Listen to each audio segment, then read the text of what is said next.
ब्रज 84 कोस में वो कौन सा शिवलिंग है जिसको कंस को मारने के समय पर भगवान ने स्थापित किया? पूरे ब्रज 84 कोस में एक शिवलिंग ऐसा है, पूरे ब्रज 84 कोस में एक शिवलिंग ऐसा है, जब कंस को बार बार कंस को बल प्राप्त हो रहा था और कंस मर नहीं रहा। बलराम जी ने बल लगा लिया पूरा, और बलराम जी ने पूरा बल लगाया, कंस मरता नहीं। ये आज के समय में तो रासलीला में बहुत सरलता से कंस को मरता हुआ बता देते हैं कि भगवान उसकी छाती पे चढ़ गए, मुष्टिक प्रहार करा, कंस को मारा और कंस के प्राण छूट गए। इतनी सरलता में कंस नहीं मारा था।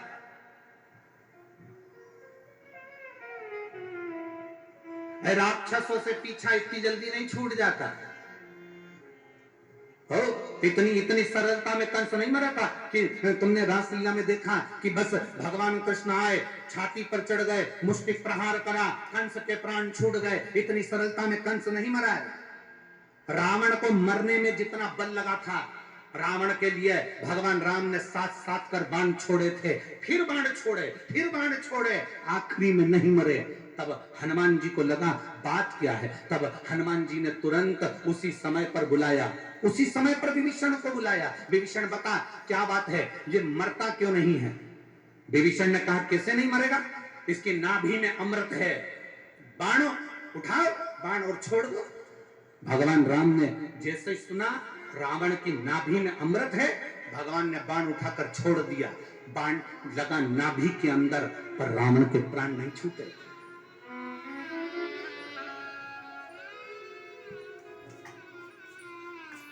रावण नहीं मरा। कई लोग कहते हैं कि भगवान राम जी ने बाण छोड़ा, नाभि में लगा और मर गया रावण। राक्षस इतनी सरलता से नहीं मरते, असुर इतनी सरलता से नहीं मरते, दैत्य इतनी सरलता से नहीं मरते। राम जी ने जैसे बाण छोड़ा, रावण नहीं मरा। लक्ष्मण जी को क्रोध आ गया और विभीषण को पास में बुलाया। विभीषण जरा, विभीषण ने कहा बोलिए महाराज, तूने कहा था नाभि में अमृत है, मेरे भाई ने बाण छोड़ा, ये मरता क्यों नहीं है?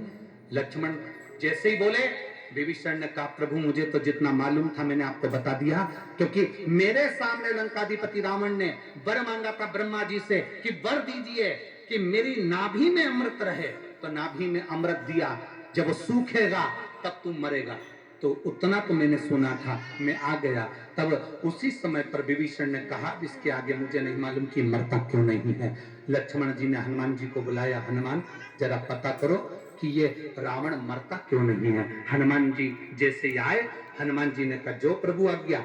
हनुमान जी पहुंच गए, एक विद्वान का रूप रखकर लंका के अंदर, एक ज्योतिषी का रूप रखकर, एक विद्वान का रूप रखकर हनुमान जी लंका में प्रवेश कर गए। लंका में प्रवेश करे और लंका में घूमते घूमते सारे लंका वासियों की नारियों के हाथ देख देख कर हनुमान जी ने बता दिया तुम्हारे यहाँ पर एक बंदर आया था, आग लगाई थी, उत्पात मचाया था, ऐसा हुआ था, फिर उसके साथ एक और आया था, सीख देकर गया था, नहीं संभला, तुम्हारे यहाँ पर इतने मर गए, तुम्हारे यहाँ इतने जिंदा हैं। ये हनुमान जी ने सबका भाग्य बताना चालू करा। सूचना पहुंच गई मंदोदरी के पास में। मंदोदरी से कहा मंदोदरी तेरा भी भाग्य दिखा ले। मंदोदरी राजघराने से, राजभवन से रथ में बैठकर बाहर आई और ज्योतिषी के चरणों में बैठकर कहती है बाबा मुझे बताओ मेरा भाग्य क्या कहता है। हाथ देखते से ही मंदोदरी ने अपना हाथ जैसे ही हनुमान जी के हाथ में दिया, जो ज्योतिषी का रूप रखे थे, हनुमान जी ने हाथ देखते से कह दिया मंदोदरी तू बड़ी विद्वान है, तेरे कारण तेरा पति आज भी जिंदा है। हे मंदोदरी तेरे कारण तेरा पति आज भी जिंदा है, केवल तू है जो तेरे पति को बचा कर रखी है। तेरे पास में कुछ ऐसा है मंदोदरी जिसके कारण तेरा पति नहीं मर रहा है।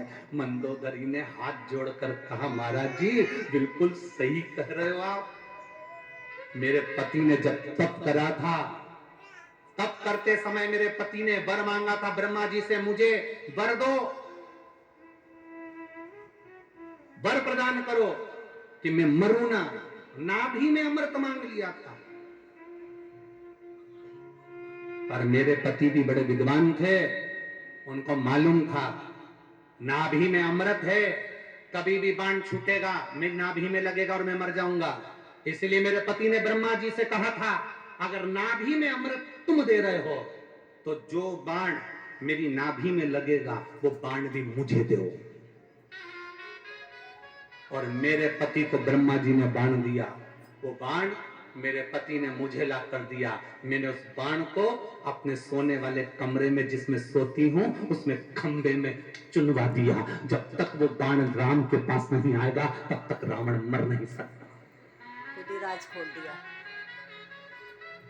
वो बाण राम के पास आना चाहिए, वो बाण राम जी चलाएंगे, रावण को लगेगा नाभि में तब मरेगा। हनुमान जी ने अपना स्वरूप दिखाया, गदा का प्रहार किया, खंबा तोड़ा, बाण लेकर राम जी के पास पहुंच गए और वो बाण राम जी के हाथ में दिया और राम जी ने जो छोड़ा तब जाकर रावण की नाभि का अमृत सूखा, तब जाकर रावण मरा। जरा विचार करिए, रावण को मरने में इतनी लीला लगी तो कंस क्या झटके में मर जाएगा?